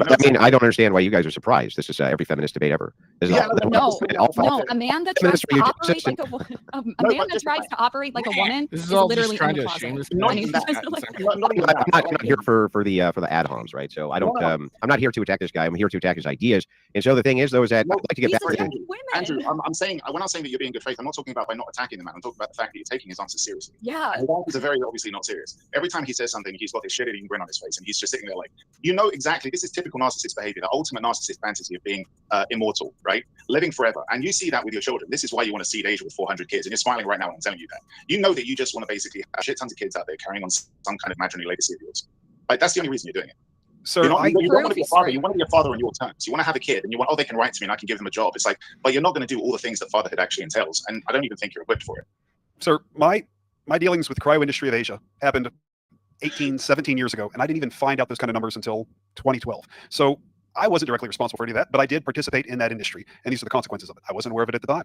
I have maybe a dozen children in the United States, which is still probably way too many, but here we are. So out of interest, though, sorry, just because I know how Andrew feels about stuff like this, but do you think that life begins at conception or at birth? Oh, I would say conception, 100%. Okay, so you do know then that with most IVF, like especially if it's like fertilizing the egg and freezing the zygote at that stage, like you know that if you're looking at this ethically, because that was in the title here, the ethics of all of this, when it comes to that kind of procedure, you end up killing way more of the embryos than actually come into this world, right? So if you've got 400 kids, there's probably hypothetically, let's say, around about 6,000 that are dead. Not 6,000, sorry, over 600 that are dead. Frozen. What has happened with the cryo frozen, industry in the IVF industry has been terrible, and it has probably killed a countless number of potential humans on this planet. I don't necessarily agree with what they've done. Humans, because you're actually making several zygotes. You're fertilizing several eggs, and then the doctor's going to come along and play some creepy, fucked up pseudo god by looking at those embryos and judging which are most viable before he implants it into the womb. So when he picks the one that he thinks is most viable to mature and come into this world, he decides that the others are all going to be destroyed. Skip this. And if you believe it to be viable enough, defending it 20 years later. I don't think. I don't see why.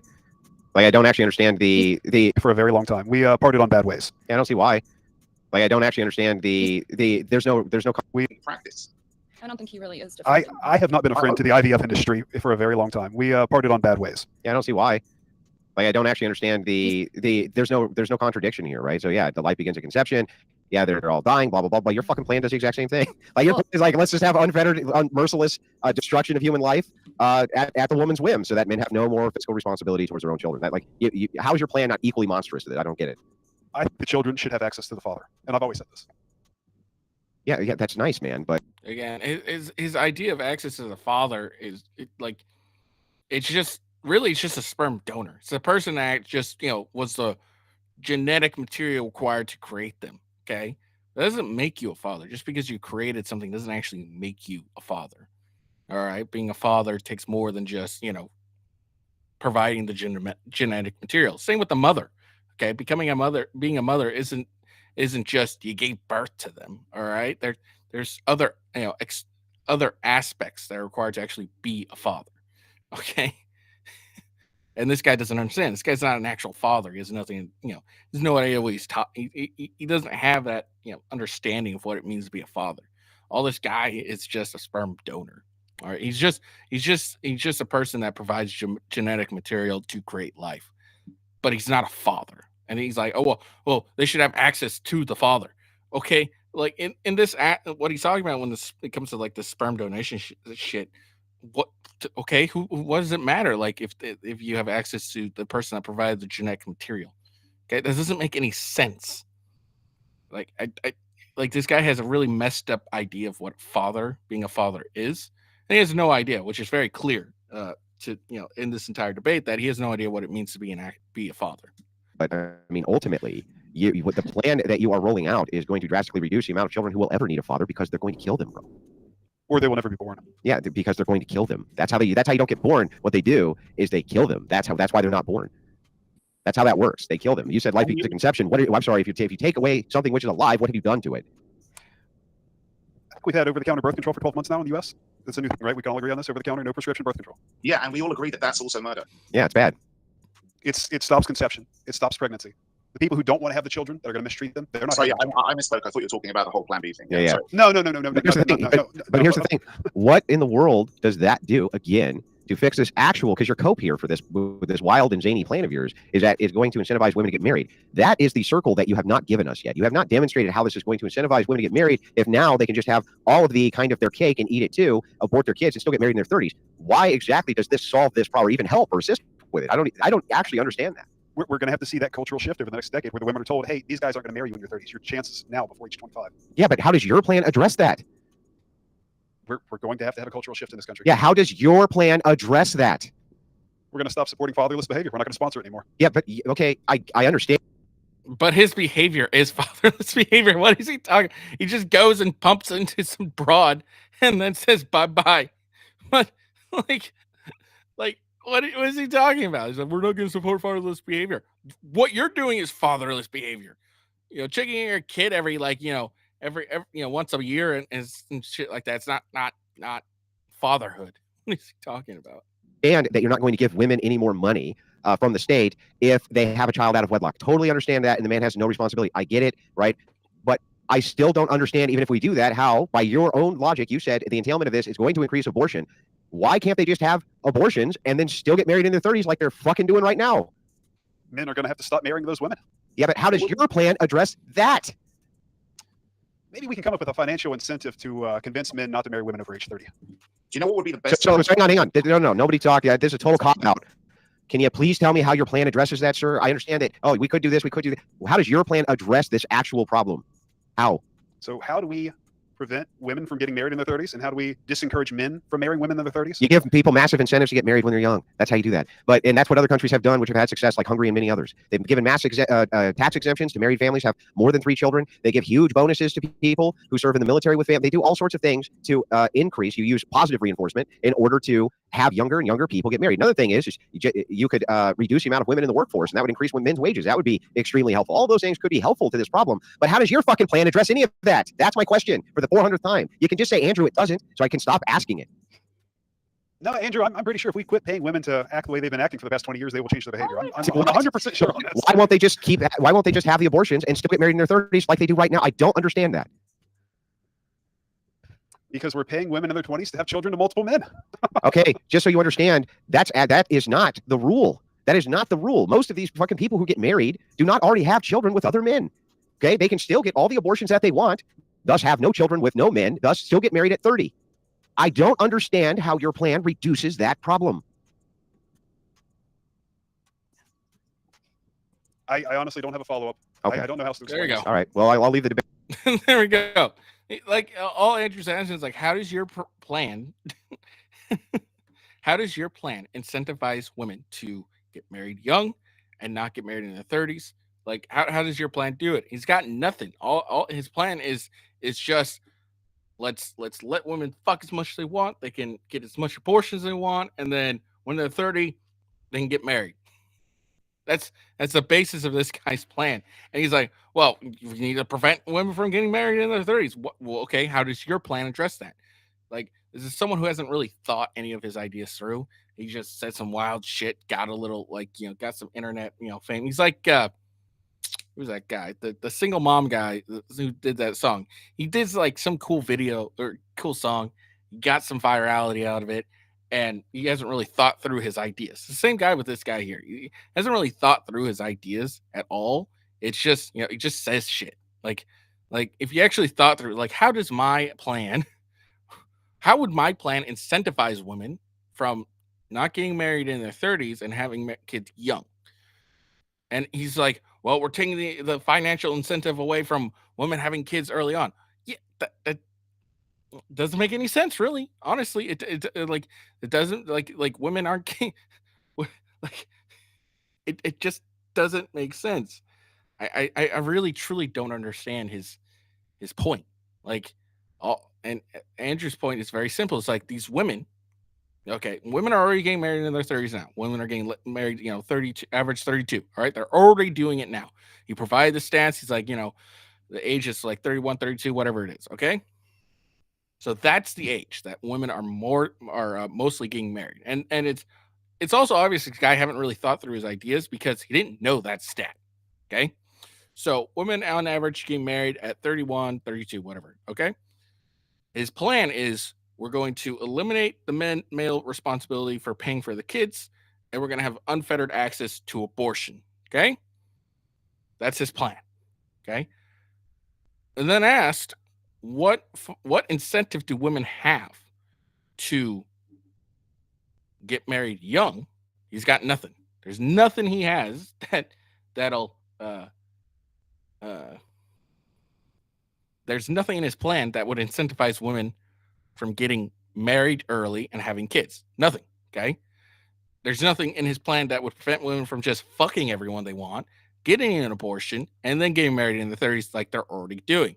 And Andrew continues to point this out again and again and again. And like, you know, this guy's just like, well, I don't know. He's like, we need to eliminate fatherless behavior. His behavior is fatherless. What are you fucking talking about? So I don't, I don't fucking get this at all. Debate there. I just don't think this guy had a plan. I don't think that's why he came here. I think he was going to justify his position, how he's helping women supposedly, but all I've heard him say is They're down one like So when you're in career, it's the farm. I'm gonna skip this because Andrew points another thing out very well, and all these guys are just like, let me shame this dude. Andrew, like, here's the difference between Damon and Torsia and Andrew. Andrew just destroyed his worldview, his argument completely. These guys, and then the Torsia and Damon just end up trying to like shame him. This guy doesn't have shame. You can't shame him. Dad dies, right? Would you propose that it would be beneficial that we prevent lesbian marriage and married lesbian women from having children? yes.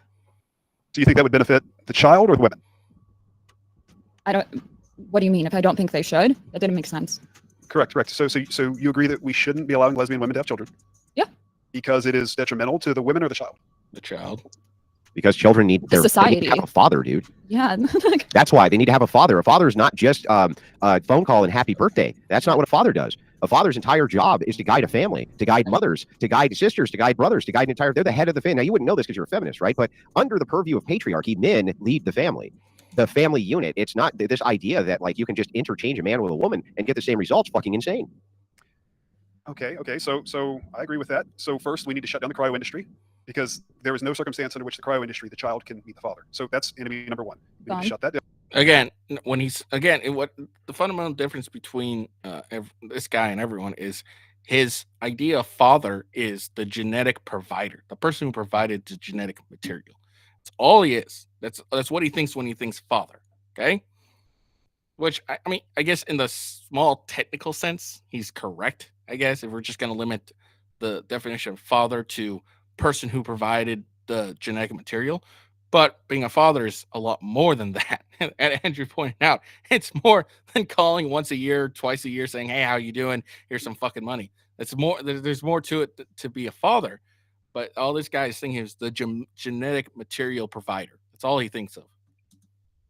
And then next, we need to remove the ability for married women to file for divorce, because women fall for 80%. Okay, no, first of all, this is a red herring. Okay, so I reject your first premise. Your first premise is the child never meets the father. In this particular case, the child should be assured to have a father. So if you're in a cryo industry, okay, and you have a woman who cannot get pregnant and they supplant an egg into that woman and she's married with a man, he will have a father. He will have a father, sir. So we limit that to only heterosexual couples? Yeah, I would. Yeah, for sure. That sounded awfully Stalinist over there. That's a Soviet ideology. How is that Stalinist, sir? It's not Stalinist to say that if we can clearly look at the outcomes. We can look at the outcomes of single motherhood. That's why you don't like it. You don't like the outcome. We can look at the outcome of when you pay women to have children out of wedlock. You don't like that outcome. So you say it's a bad outcome. We shouldn't do it. But for some reason, when we get to the lesbian part where you say, I don't like that outcome, we shouldn't do it, you choke. You choke, right? Oh, I don't like these other outcomes, so they're bad. But with this outcome, even though it's also bad, I'm still going to allow it. Can you explain and reconcile that for me? Because the United States is a country where we haven't outlawed homosexuality. We're not outlawing homosexuality. Not outlawing it. Where and what? I'm sorry. At what point did anybody say anything about outlawing homosexuality? Did that ever escape anybody's lips even one time, or did you just? The reason this guy's wanting to ensure that lesbian couples continue to have kids is because that's probably his primary base. It's probably the women that are coming to him the most to get like kids. It's lesbian couples, more than likely. Just make it up. So if we deny lesbian women access to the cryo industry, they will lose the ability to reproduce. And nature already stopped them from doing it. They wouldn't lose their ability to reproduce because they could just call you and you'd go fuck them, right? Like with multiple other lesbian couples, they would just call you on the phone, and then what is it? You would just show up at their house, dick them down, give them a child, right? So then they would have long-term access and contact against the father. Maybe, but under your legislation, they would not. The dad would just check out, right? And the kid would have no father. And by the way, now you have created a brand new generation of children with no fathers. Also, what's stopping them from breeding? The children. Yeah. So under your plan, under your big brain plan, right, where you say, okay, now men are not financially responsible and they're no way obligated after they impregnate a woman to be in their life ever, right? You are saying that men can just check out of that father role. So the kid that's raised now in this single mother household where all of the financial burden is put on her, right? Dad has nothing to do with any of this. They're still going to be raised, right, into adulthood. What is stopping them from doing the exact same thing? You haven't even created the genetic dead ends that you want with your eugenics program. You've just created a bunch of dysgenics. The same things that you consider dysgenic, you have now just created more of those things. How is this a good plan? Those women are encouraged to pursue marriage before they take that action. By who? Blaming the women. By who? By the state removing support for that kind of behavior. But the state's not giving them an ought that you must get married before you have a child. They can still just go have a fucking child. It's just that the man can tap out. You say and make the claim that a fatherless household is bad, and yet under your plan, you would be creating tons of them. In fact, you would be creating the maximum amount, and that is if the mom didn't decide to kill the kid, right? Which you would make sure they had unfettered access to do that too. So I'm sorry, how's this? And another thing is women could just, go get married, okay, get a kid, and then dip out. And you just that's another thing women could do. Like if they really wanted that financial support, they'd find some loser, okay, get married to him, fuck him, get a kid, and divorce him. So his plan doesn't even address that issue, which would be the incentive for women to divorce. Actually, he's giving women more incentive to go and do these sham marriages just to get resources. It's like, hey, I want a kid, but I need the financial support, so I'm gonna go fuck this dude. Okay, I'm gonna fuck this dude, or I'm gonna get married, fuck this dude, and then I'm gonna dip. That's all this ends up doing. There's a good plan again. I think it is. I think this is the correct I course of think action. it is. So it is. So wait, Hungo, under your plan, when you say that we're going to remove support for this kind of behavior, if you're going to remove support, why don't you also remove abortion then? Because abortion is a support for that kind of behavior. If you remove the option of abortion, maybe not right away, but certainly within about the same time frame that you gave earlier, 5 to 7 years, within that time, you're going to suddenly see kids coming up, growing up, becoming sexually mature, and suddenly realizing, I'm going to be careful where I stick my dick because there's no abortion here now. And also, you don't get government handouts. So if I make this child, I'm going to have to pay for it. And there's zero abortion option. You're also going to have women being less promiscuous because they know that birth control isn't 100% effective and they might have to carry a baby to term. So if you get rid of abortion, you're going to see the next generation being a lot more responsible in that respect. And even if you want to be this kind of patron saint of lesbians having kids, you could even argue that in that case, they can at least give up the kid for adoption and maybe a gay couple will be able to adopt that kid, which I disagree with personally, man. I think you said take abortion off the table and out for them. At first, right, so I think that time for people to realize. Yeah, actually, I think that the opposite is true, right? So I think that what'll happen is if you remove abortion, that is the ultimate way women have to take responsibility for their children, have to at that point, because they don't have the option to eliminate it. And here I'm going to demonstrate this for you logically, and we'll see if I can get you to come around to my way of thinking. Would you agree with me that in 1930, 1940, 1950, 1960, right, even coming into the early 1960s, that the rate of single motherhood in the United States was ridiculously low? It was far lower than it is today. Okay, now hang on. Let me see if I can predict your cope. Your cope about this is going to be that the culture was different, and that is why, right? We didn't have women in the workplace. Right. Okay. I don't understand how that would stop them from becoming single mothers. They're still going on dates. They're still getting courted. Right. Your cope is that the culture is different. Right. Yeah, if women aren't working, they are financially dependent on husbands. So they stay married to them. So here's what actually happens. Right. What actually happened is this: there was no abortion, and there was no birth control. So the consequence was that if they had sex out of marriage, right, they were some of the few who got pregnant. They were socially shamed. And the act of the sexual intercourse itself would lead to that. Chances were really high if you screwed a man before you were married to him, you would get pregnant. So the ultimate consequence for the woman was removing the idea of birth control from them. That is why the rate was so low for single motherhood. And I would love for you to refute that with a logical argument or with any stats whatsoever. We would have to take women out of the workplace to make them financially dependent on men. No, you wouldn't. No, that doesn't make any sense. Oh my God. So what Andrew's just said was, it used to be there's abortion, okay? There was no abortion in the 60s, okay? There's no birth control in the 60s. So women knew odds are they were going to get pregnant if they fucked a guy out of wedlock, okay? So even if they were working, they'd still be wholly responsible for it. They couldn't go halvesies or shit like that. They would be wholly responsible for it. The child, or they would be guaranteed to have a child. So they would have no option to remove that child from at all existing. So they wouldn't have birth control. They wouldn't have abortions, shit like that. Okay, so there was no way that they could prevent a pregnancy. So what happened was women just didn't go around fucking people out of wedlock because there's no way they could because they couldn't they weren't going to be able to be pregnant and work a full-time job well. Okay, they weren't going to be able to do that. and they wouldn't have the option and so their financials would take a dip, and their life would be a lot harder. And then also they didn't have the option to just kill a kid or just be put on birth control and prevent having a kid. So there would be there's all the incentive there to, your life's gonna be harder and you're not gonna have any option to prevent it, and so you really can't fuck whoever you want. But there's all the incentive to go and find a guy, get married to him, even if you were working a job or anything. But there was all the incentive to go and get married and have a kid with them. That way, when you were pregnant, you couldn't work as well hard or as well, that your financials wouldn't take a dip, and you could still have the backing of a man and take care of, and to take care of you and to keep your finances so you can have a roof over your head. That's what Andrew talking about. This guy just thinks like, well, it's just because women could go and earn money. Yeah, but at what is it like? 7 months. Yeah, they're in. Was it 7 months? They're in their third trimester. 6 or 7 months. Yeah, 6 months. I think they're in their third trimester. All right, they're not able to work for as long hours. Their feet hurt. Things. All that. All that. all the pregnancy crap happens. So it's so they wouldn't be able to work as hard, and therefore they wouldn't be able to work as long either. And eventually are going to give birth, and they need at least a few weeks, a couple of days at least, or at least probably a few weeks of recovery. So they wouldn't be able to work, and so there was nothing, they couldn't like really support themselves. If they got pregnant, they relied on other people, and there was no abortion, no birth control, so they didn't have that option. But somehow it was just because women could work. That's why women started to become promiscuous. Okay.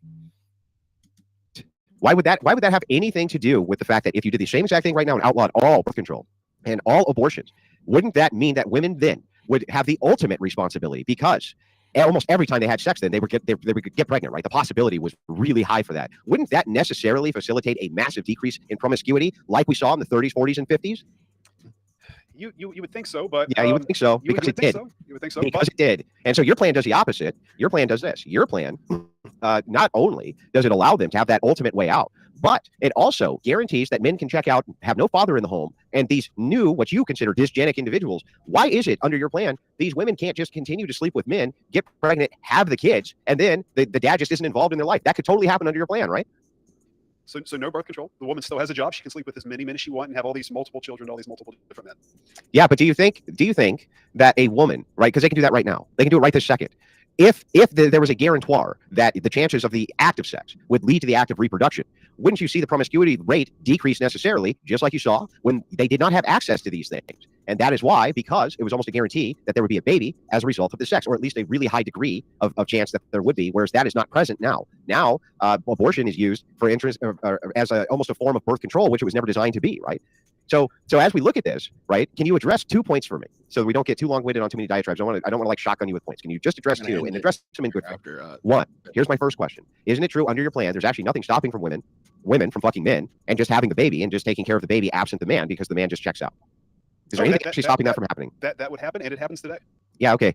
So there's nothing stopping that. There's all you're trying to offer is like a counter incentive to say, okay, now the financial burden's 100% on you. But the thing is like, couldn't you see emotional hostage taking with that as well? Like a man checks out and then later wants his rights to go see his kid, and they're like, nope, can't have it, fuck off, you go to hell, which also happens right now. I don't understand exactly how you don't just create a kind of brand new dysgenic monster if you think that the kids who are inside of these single mother homes have really bad outcomes, and yet you're saying to them, okay, you can have as many of them as you want, right, if you don't abort them, and now we're guaranteeing there's not a father. Can you actually address that point? I was in that exact scenario. I was married with child. The wife checked out as soon as she got some money. As soon as she got a little financial freedom, blows through all the cash. 9 months later, she wants to live in a house again and be married, not a homeless mother on the streets. That opportunity had already passed. She had already been divorced. Filed a permanent injunction while she was at it. Didn't have the legal ability to ever contact me again. Put herself out on the streets and guaranteed her fate. I've lived the exact scenario you're speaking of, sir. I don't understand how you think that's an answer to my question. So I'm going to go ahead and repeat the question, and hopefully this time you'll actually answer the one I asked. I didn't ask about your life story because I don't give a shit about it. I would like an answer to the actual question. So the question is, how is it that you're not actually guaranteeing that there's going to be probably millions, if we were to pass this wide scale, millions of men who impregnate women and then check out of the process, the burden's 100% on them, and now you have guaranteed a fatherless home for millions of children. How is that not true under this plan? And when you say that this curtails the behavior, you can answer the part two as well, which is how could it if now this next generation can just grow up and do the same fucking thing? that will 100% happen. But what will stop happening is women will stop filing for 80% of divorces, which is what's happening right now in the U.S. And Yeah. it's 90% amongst college-educated women. I'm sorry. Do you? What? No, that's not true at all. Well, the divorce thing is, probably, accurate. I'm waiting for it. But like, what are you talking about? That women wouldn't file for divorces. It probably increased the divorce because women would just go, I want a kid. I don't want to have a deal with, guy, but I want that child support. So I'm just going to go fuck him and divorce him as soon as after I give birth. Usually set your feet on fire to warm up your hands? I see women do it every day.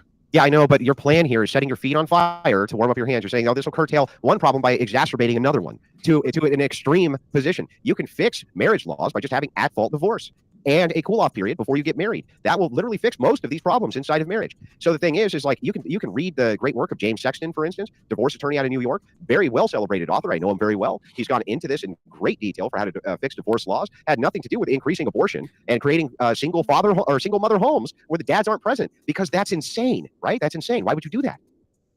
80% of divorcee women are choosing to become single mothers. They don't want to be married. They don't want the father and the husband present. That's their choice. That's our stat here in the U.S. Yeah, but the thing is that you can give them a punitive selection a different way.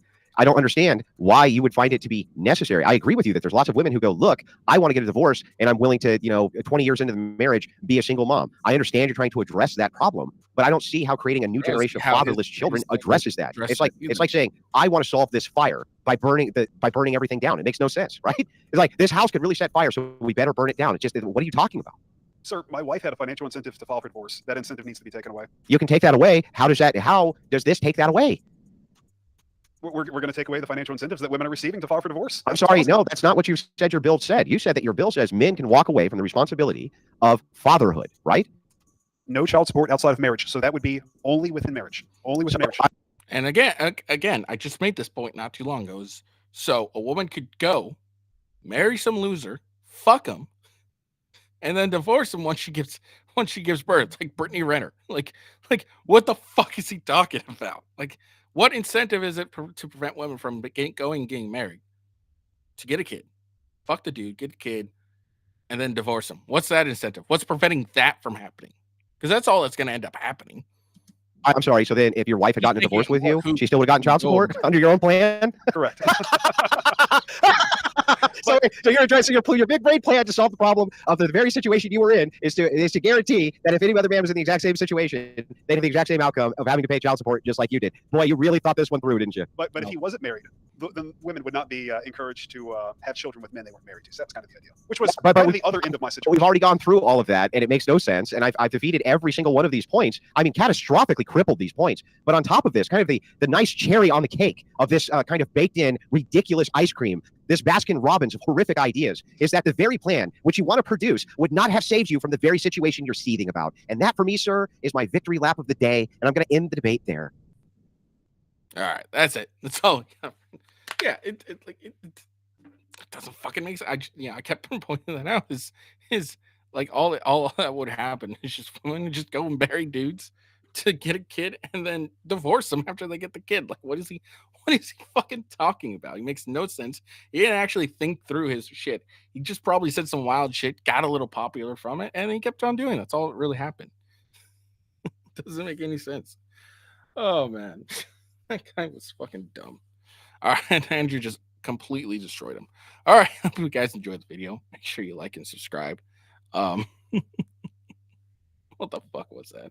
I'll be covering the debate tomorrow. I know it's tonight, but I'll be watching it tomorrow.